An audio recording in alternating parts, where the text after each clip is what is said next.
Plummer, the Chairman and CEO of the Olympic Entertainment and OlyBet Group. So, to get started, how much of an issue do you see the black market in Europe being, and how can we solve this, and how much is this affecting the development of the regulated space? Well, sure, it's a big issue because it touches a lot of different aspects of our industry. So, for a consumer, it's difficult to tell what's proper and what isn't because of the interaction with media and sports, for example. So, for sports betting, if you have black market operators on the jerseys of football clubs, that creates some legitimate mindset for customers. It's running around on a pitch, it's on the commercial, it's all these types of things. So for consumers, they have no idea. And some of these sites are pretty good. Regulators have a difficult time connecting all the dots. So they're fine to tell the operator the do's and don'ts around marketing and customers and these types of things, but they're not as good about interacting with the end result, which is the media or the sports clubs. So regulators having an educational session, working session with clubs, with leagues is super important because for a lot of them, they don't understand our industry. They don't understand what's proper. So someone's going to write them a check and they take it because they're looking for sponsorship revenues. But it's a regulated industry, so it's no different than medicines or alcohol or any other regulated industry. I'm sure they wouldn't want to put some illegal medicines provider on the jersey, but it's the same type of thing. So in our industry, we have to be mindful because of regulation about age, source of wealth, where customers are in their life cycle and what their affordability is and all these sorts of things.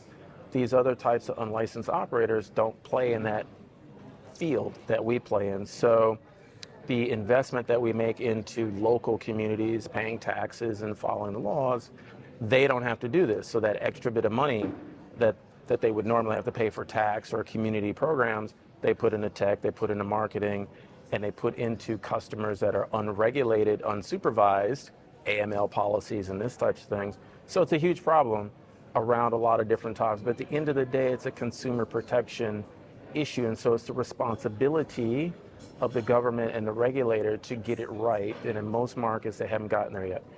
And what are the principal drivers that prevent players from enjoying gambling in the regulated space? And are governments and regulatory authorities getting it right? Because how much more can be done? Well, in a regulated market, there are really no barriers unless you're underage or a problem gambler. And so a lot of times people ask me, what's the use case for crypto? Because I don't use it in my business. What is the use case for crypto in a licensed market? You have local currency, you have euros, you have pounds, you have US dollars. What do you need crypto for? Really? Mm-hmm. So the only use case for crypto is to avoid understanding who the customer is, which is something I have to do as a licensed operator, is to avoid the customers themselves having to expose themselves either as maybe improper places where the funds are coming from or they're underage or what have you.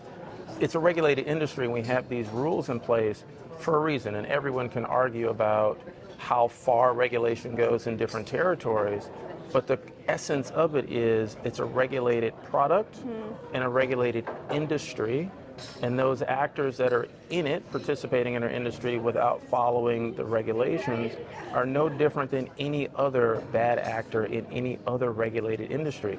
We need to take this more seriously as an industry ourselves, and the regulators need to get everybody in the room that participates in this, because some of them don't know, and come up with a solution.